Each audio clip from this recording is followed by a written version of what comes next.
Hey friends, this is Sarkis. You can find me at sarkisintuitive.com. I'm going to talk about peace today. Where and when does peace happen?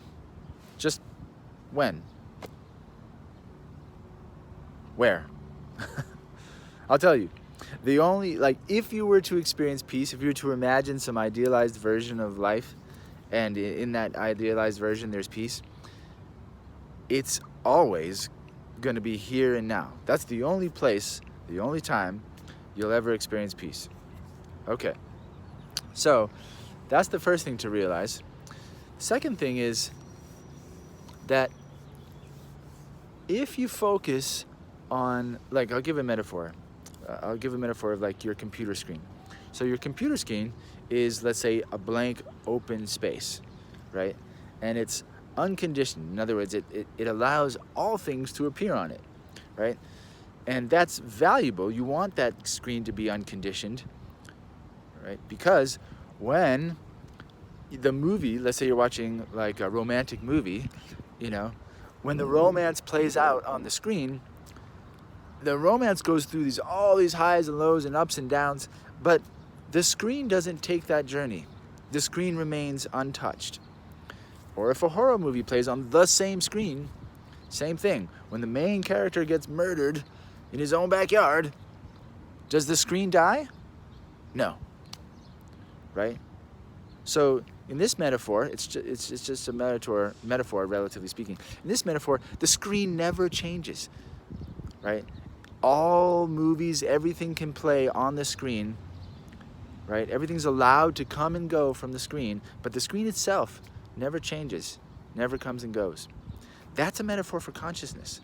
Consciousness is an open, unlimited, unconditioned space, welcoming space.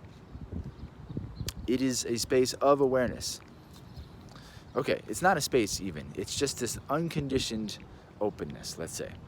Right? And it's that way so that all conditions, all experiences can arise on that within consciousness. Okay.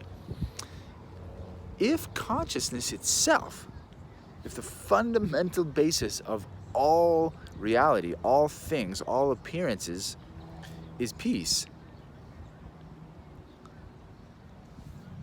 then what does that say?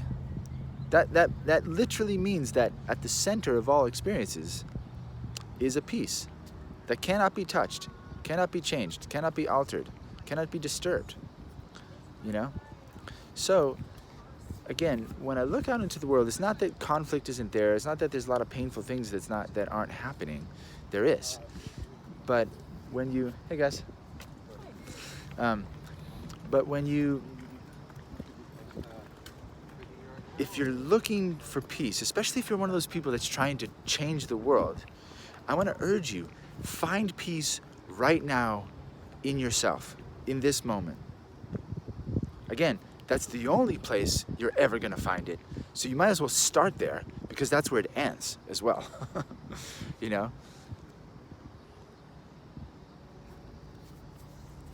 And one way to check that out is to find out, if you have a thought, even if it's a disturbing thought, sense the thought, notice, oh, I see that thought, and then notice, is the thing that is aware of the thought also disturbed? Same thing with a feeling. Let's say you're really angry. The world needs to be at peace. Notice something has to be aware of anger. Is the thing that's aware of your anger not already at peace? Check it out for yourself. Right? Sensations, perceptions, just anything that you notice in your consciousness, when you notice it, reverse the lens, reverse the camera, reverse the attention, and just check it out. If I flow back toward the source of this experience, is that source taking the ride? Or is that source already completely at rest, completely at peace? The reason this is important is because if you can't find peace right now, in yourself, right now, with all of the conditions exactly the way they are, if you can't find peace right now, you're not going to find it in some future moment. Ever. If you don't look around yourself right now or in yourself right now and see peace, you're not going to ever see it because it isn't anywhere else. That's the message for today. And I'll leave it there. I don't want to be too pushy, but I feel charged up about it. And that's my own thing to deal with. So thank you, and love to hear your comments. Take care.